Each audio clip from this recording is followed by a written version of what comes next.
We've grown up in Kansas City and have lived here our whole lives. So when we get questions from clients moving from out of state about what it's like to live here, we're often reminded about all the things that make buying a home in Kansas City so different from another part of the country. Today, we want to share a few things that people likely haven't told you about buying a home in Kansas City. Hi, I'm Mason Mars, and this is my twin brother Micah. We're a local real estate team right here in Kansas City. Our team helps people relocate to the KC metro area. And if you're considering a move to Kansas City, we would love to be your guides. One of the things that I think most surprises people about Kansas City is that, contrary to popular belief, it's not all farmland. When people think about moving to the Midwest, they tend to picture vast open spaces and large fields with a ton of space between houses. But Kansas City actually has a really similar feel to a lot of other major cities around the country. Of course, there are plenty of opportunities to live just outside the city, but there's also options to live downtown, right in the city, in a condo or a loft, or at a home in the suburbs. One thing to note about life downtown is that there aren't as many public transportation options as you might see in other cities. There's no subway or train system to help you get around. If you're planning on living downtown, having a car is almost a must. That said, we do have a bus system that runs all over the city, and at the time we're recording this, it's still free for riders. We also have the KC Streetcar, which runs for a 2-mile stretch right through the heart of downtown, and it's free to ride. There's a ton of restaurants and things to do right along the route. The city is also in the process of expanding the route for the streetcar to extend it another 3.5 miles south, adding stops at Westport, the Nelson Atkins Museum of Art, and the Country Club Plaza. This is great news if you're coming from an area where you're used to more public transportation options. And it's also going to make it a lot easier to enjoy a night out with a lot more shopping and dining options right along the route. But maybe the thought of living on some land just outside the city is part of what makes a move to Kansas City seem like a great option for you. If that's the case, don't worry, because there's plenty of options for that here too. Homes on acreage here can get pretty pricey, so some people will choose to purchase one that needs a little bit more work and update it themselves to save a little bit of money. One thing to keep in mind though, if you do decide to purchase a home on some land here, there's a good chance that you won't be close enough to be connected to the city sewer, so you'll likely need a septic tank. We even see septic tanks in some suburban areas here, depending on the age of the subdivision and where it's located. In some counties, the septic system has to meet certain requirements before a home can be sold, and the cost to repair or replace these systems can be quite high, so it's important to factor those things into your budget. Now, if you buy a home in Kansas City and you have plans to plant some flowers or a garden, you might be surprised to find out that the soil here actually contains high amounts of clay. This means it can hold a lot of water during rainy periods and be pretty dry during a drought, which can make it pretty difficult to work with.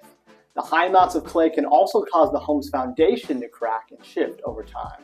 So if you're coming from an area that isn't prone to foundation problems like this, it's a good idea to get familiar with some of the things you can do as a homeowner to help keep problems like that at bay. Foundation problems aren't super fun to deal with in a basement, but you'll probably be glad your home has one, because basements are almost a must-have in the Midwest. Kansas City sits right in Tornado Alley, so it's not uncommon for us to have at least one major storm or two every spring and fall. It's great to have a place to go when those storms pop up. Most homes in Kansas City do have basements, but there's also a fair amount that are just built on a slab or a crawl space. So if having a basement is important to you, you'll want to make sure you prioritize that in your home search. The layout of the home is another really important factor in your home search. And one thing you'll find to be true about homes in Kansas City is that we have some really unique floor plans compared to other parts of the country. Split level plans are very popular here because they are much more affordable to build compared to a more traditional floor plan like a ranch or a 2-story. There's several different types of split plans in our area, but they all follow the same general concept. Instead of having 2 levels separated by one long staircase, these homes often have 2 or 3 levels separated by smaller sets of staircases. These plans often walk out on the lower level, and many have sub-basements, which are smaller basements down another set of stairs from the lower level. These smaller sub-basements are actually what makes these types of homes a little cheaper to build, because it's a lot cheaper to dig out a smaller basement than it is to dig out the basement the size of the entire footprint of the house. We find that these types of floor plans often get a mixed review from buyers.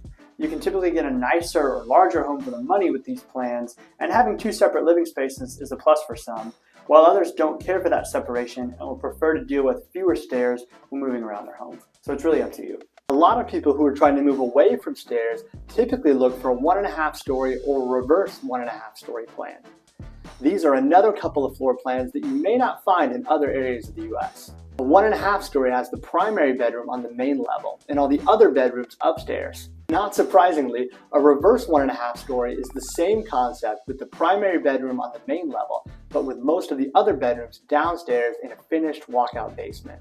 These plans have become very popular to people who have a desire for all main level living, but want more space than a typical ranch home may offer. These homes can be a bit more expensive to build or purchase on the resale market though, so it's definitely something to factor into your budget.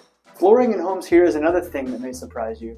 If you love carpet in your living room, you may want to look at options on the resale market because lots of newer homes here have moved to some kind of hard surface flooring in those areas. You can still typically find carpet in most of the bedrooms, but a lot of home builders here have moved away from having it in living spaces for the most part. We've also seen a shift away from traditional hardwood floors towards options like luxury vinyl plank flooring and engineered hardwood floors. Both of these tend to handle changes in temperature and humidity a lot better, and they're also typically cheaper than real hardwoods, which makes them a really popular choice for a lot of the more affordable new construction options in the area. The last thing that you need to know about buying a home in Kansas City is something called the Kansas City Earnings Tax. This is a 1% income tax that you're required to pay if you live or work in the city of Kansas City. This means that if the company you work for is in the city of Kansas City, there's really no getting around paying it. But if you work for a company that is located outside the city of Kansas City, you may want to choose to live in one of the suburbs in order to save the tax. What do you think? Is there anything we left out?